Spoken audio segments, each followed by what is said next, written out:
Ladies and gentlemen, welcome back to our channel. Today we'll talk about the high nutritious fodder that farmers are using to improve their milk production. And fodder are crops that are grown for animal feed. And fodder crops can be cereals like maize or sorghum or oats. Fodder can be legumes like rusan or desmodium, and fodder can be grasses like roads, napier grass, and some other new ones that have been introduced. We'll talk about them towards the end of the video. We also have fodder trees such as calliandra, sesbania, and even rucina. Sweet potato vines are also used as high nutritious fodder. When we talk of high nutritious fodder, mainly we are looking at the issue of high protein levels. Uh, most of our households that keep uh, dairy at small scale level, they plant napier grass, and they also feed the cows with the maize stopper. Maize stopper is the leaves and stalk of that remains after maize has been harvested, and usually it's not very digestible, neither is it very palatable for the animals. I would like to start by talking about the cereals that are commonly used for silage. And farmers normally plant maize to use for silage.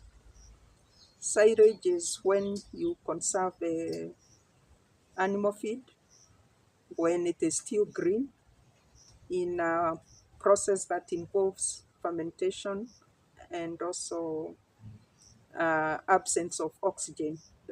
Where you store the uh, fodder crops when making silage, you must make sure there is no oxygen. Maize has been used a lot by farmers for silage, but sorghum is becoming increasingly popular. And the reason that sorghum is becoming popular is because of its high protein content. And also sorghum is drought resistant. It can do relatively well in dry conditions. The other thing about sorghum is that when you cut it, it gives what you call the ratoon crop. You cut it and it starts growing again, the shoot starts coming up, and you can harvest 3 or 4 times before you uproot the crop to plant a new one. With maize, once you have cut, that's it. You have to plant again. And so sorghum is becoming popular, as I said, because of the high protein content, which is about 18%, while maize has a protein content of less than 10, should be around 8.4%. Sorghum also has very high energy and sugars, and so when conserving it, you may not need to add the molasses. Sometimes you add molasses when doing the silage to enhance the fermentation, or sometimes it's added even to to make the feeds more palatable. Something else about sorghum is that when you grow sorghum for animal feed, you harvest at the onset of flowering. But sometimes farmers want the sorghum to mature so they can harvest. So we have varieties that can be specifically for forage for animal feed. There are also those that are dual purpose. They can be for animal feed as well as for human consumption. Sorghum also has a lot of biomass because sometimes the plant also produces tillers. Tillers, you plant one seed, but you get the main stem plus some tillers, which increases the biomass. The scientists say that 60% of costs in dairy production are attributed, the 60% of the cost is attributed to cost of feed. And the scientists say that if we use fodder with high protein level, you can reduce the production cost by 30%. And this is mainly because one, you increase the milk yield, and two, you'll use less of the commercial concentrates or the commercial feeds. The other crop I wanted to talk about, the legume fodder crops. There are a number of them that farmers can grow, but the most common one is Lucerne. And again, Lucerne has very high protein level at more than 20%. Lucerne is a legume and it grows very fast, and you can harvest and continue harvesting maybe up to 5 years before you can uproot the crop. So it's a popular legume fodder with most farmers. Besides providing the protein to the animals, the crop is also nitrogen fixing. So Lucerne adds soil fertility to the soil by fixing the nitrogen from the air. The other fodder crops I wanted to talk about are the grasses.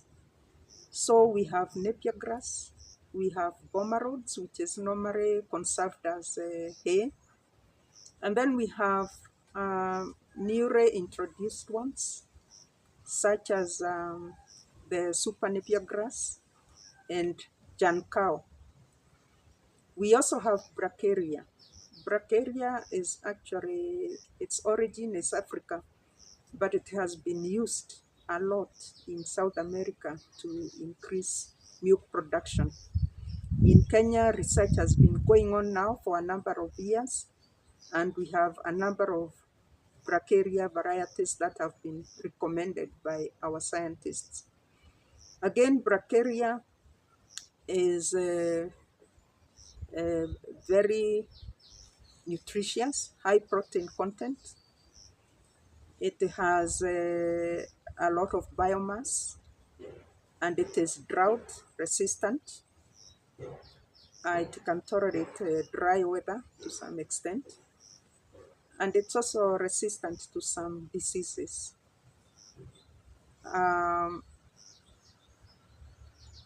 Now, if you compare bracharia and napier grass, for one, the napier grass has the stinging hairs. If you go to where the napier grass plants are, you find that there is that irritation from the stinging hairs. Napier grass also has a very low protein levels at 11% compared to bracharia, which has about 18%.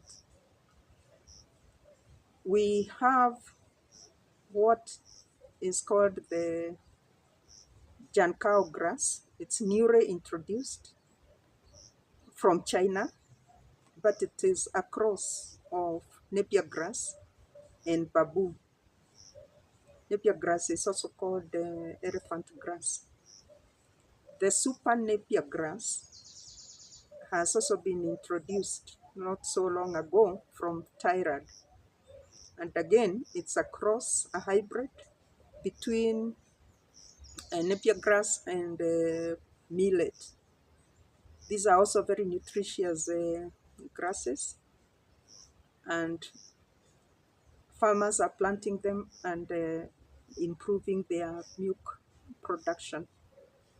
They have a lot of biomass, they are drought resistant, and they don't have the stinging hairs like the other napier. The other fodder is that farmers can use are the fodder trees. There are several of them, but the most common one is calliandra. Calliandra is a tree and therefore is very suitable because it provides feed for the animals even during dry weather. Usually farmers plant it along the boundaries, farm boundaries, or along the hedges in their home, or even along the contours, especially for soil erosion. They are also leguminous, they are legumes, and they also fix nitrogen and add fertility to the soil.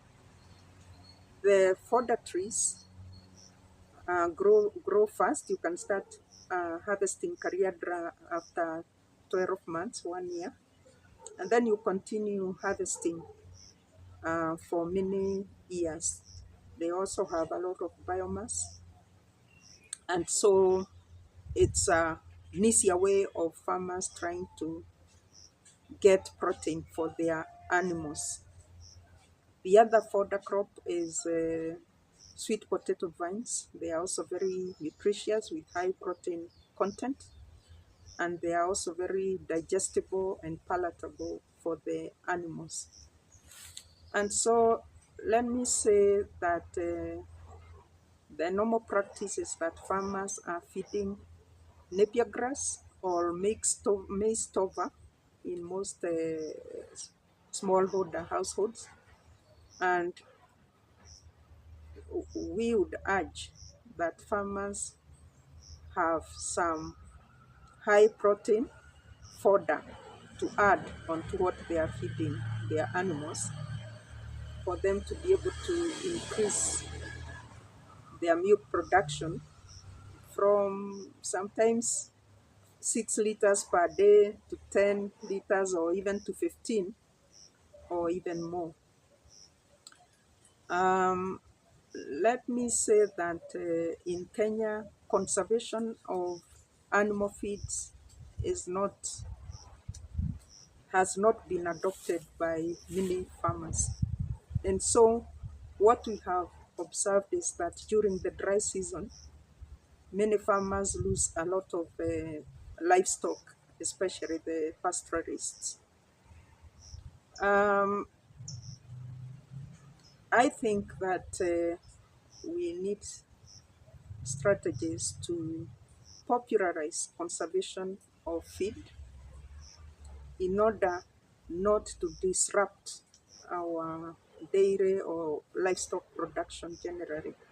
And I like to say that in countries, developed countries where they have winter for up to 6 months, usually during winter, the whole place is covered by snow and nothing can grow. But we never hear them lamenting about their livestock or having died because of winter. They conserve enough material to take them, enough feed to take them for the 6 months. And so we need to adopt the culture of growing and conserving feeds for our animals. I would also like to say that even where, particularly in high production areas, where farmers have bigger farms and they can take their animals out to the grazing fields, you find that the grazing fields, the grass is in very poor condition. Indeed, it's 50% grass and sometimes 50% weeds. And I would like to urge our farmers to take care of their pastures. Sometimes even the soil is very compacted and the growth is very poor. So the same way we take care of our food crops, we need to take care of our pastures so that we improve our production. Um, the other thing I wanted to say is that feed conservation does not always require a lot of machinery like to bale hay or such. There are some manual balers that are being used at small scale level that farmers can use. Um, I also wanted to talk about hay versus silage.